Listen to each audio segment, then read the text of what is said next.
What's up, OSP fan? It's your boy John Lee. Welcome to OSP podcast. And here we got, this guy. I will let him present himself. What's good? My name is Shamari Finch, aka the Big Foe. I'm a senior here at the university going into my final semester, business management major. I am also part of the Minicolor initiative here on campus, and I am the EOF OSP social media manager. Appreciate you for having me.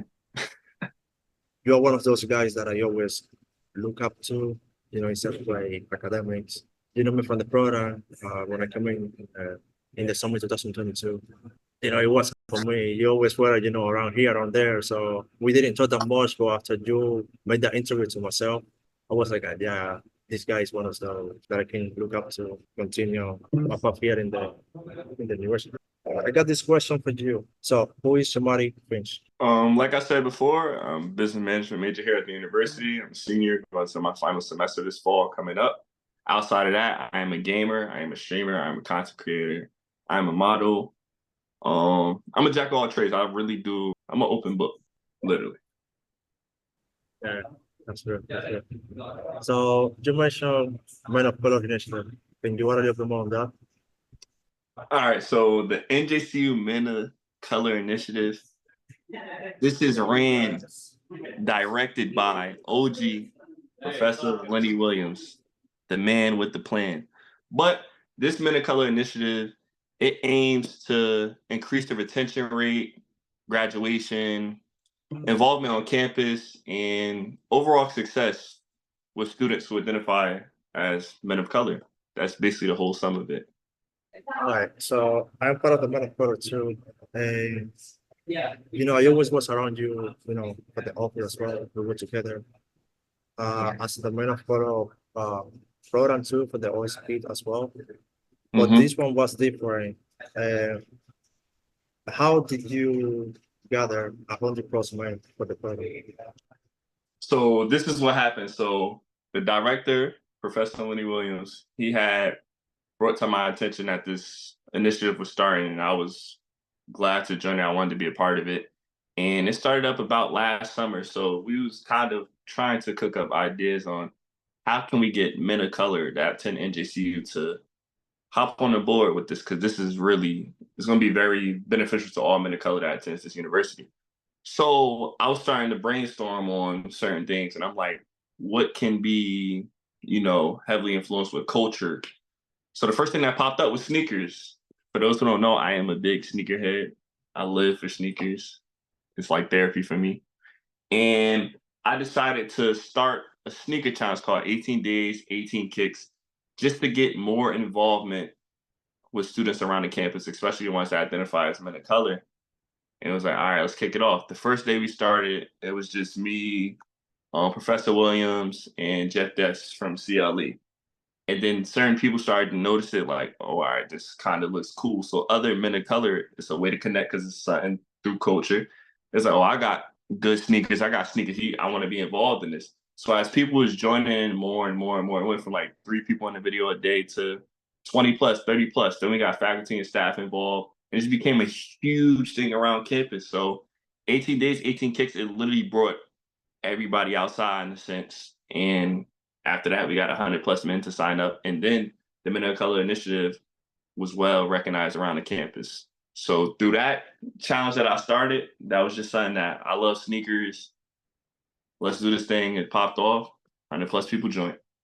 Yeah, that's true. We also went, how many months was ago? Like 2 or 3, right? We went to the State House. Yes, it's like house. Exactly. I believe that was 2 months ago. Yeah, that was fun. That was the big thing that we did so far.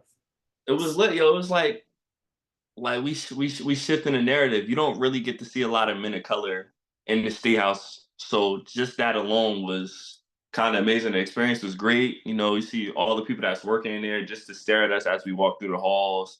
It was crazy, man. It was different. And then on top of that, I'm wearing kicks in the State House. You don't really see nobody wearing sneakers in the State House. So that was great, yo. We left a footprint there for sure. Indeed. So my question is, how many sneakers do you need to have in order to be a sneakerhead? Uh, I mean, when it comes to being you can have a lot of sneakers. I wouldn't really call you a sneakerhead because you got a lot of sneakers. It all depends on what sneakers you got. So if you got like some super like a nice little rotation of great shoes, then I call you a sneakerhead. But just because you got a lot of sneakers, that don't make you a sneakerhead. But me, overall, like, cause all my most of my shoes is heat, so I don't really got no misses like inside of my rotation, and even some of those that I didn't even get to wear yet. But I probably got about 70, like 70 plus pair of sneakers right now at the moment, and currently it's still rising because I plan on copping some shoes that Bad Bunny just made with Adidas. So I'm definitely about to get some more shoes this weekend coming up. But sneakerhead, I really feel like it doesn't have a number to it, in my opinion. Yeah, so the feels, and I'm not really fan of Adidas. I'm more fan of Nike because they express more like, the logo is like just do it, like Yeah, put yourself like always, pushing forward. And of course, man, that's my middle name. That's my second name, literally. It yeah, just, Dale Nike. yes, what's popping, mommy? Yeah, so it's like it just made more sense to be more comfortable with that, with Nike. So yeah, one of my goals actually is to be a sponsor by Nike. Mm, And so that'd be our next tough. question, yeah, I'm trying. It's hard, it's hard. So my next question for you is, what's the next goal for Free? The next goal for the big foe. Well, it's to finish up in the fall, of course. December would be my last dance here as an undergrad student. After that, we got graduation next year, May hopefully. I'm trying to land a job in anything of my interest because, like I said before, I'm a jack of all trades. So it's like I don't limit myself to one thing. So whatever job or opportunity comes my way that I'm like comfortable with or willing to take the task of, that's what I really want to venture out to. Also, I'm working on a mini film. I plan on having that done by the time I graduate. Is about my life, just taking a ride everywhere that I've been and just giving y'all more insight on how my life was. I'm also finishing up my book that I'm writing. I did not come up with a title yet, but I've been writing a book for 2 years. So I plan on dropping this short film and this book by the time I graduate in May. And that's like my main goals right now. That's what I'm focused on. Like that's what this is what I'm talking about. I always so the first day that I look at you behind the camera, I was like, this guy he got something, that I can actually relate to or rely on. Keep pushing forward, man. Because like I know it's not easy, and it's like It ain't, it's hard, yo. It's hard because like just being a man, like since it's like men's mental health awareness month, just being a man, it's like we usually taught to oh have thick skin, get over it, don't cry, don't put your head down, just keep moving forward. And nobody really sit there and take the time to understand that. Like as men, we have feelings too. We have emotions that we have to combat. We have to sit there, take a breather. You feels me? As a man too, I take therapy real serious. So I get therapy every Monday. So if you never had a therapist or never attended a therapy session, look into it for real, for real. It's really beneficial and it helps you ease your mind. You get to release everything that's built up. I be telling people there's nothing wrong with crying as a man. I cried yesterday. Like, there's nothing wrong with crying at all. It's always great to release. You can't have all that built up on you.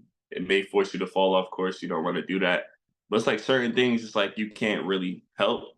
Like, so in the fall semester, I lost a friend to suicide. So that affected my mental health completely. Like, I just stopped caring for life. I didn't want to do anything. I didn't want to be productive.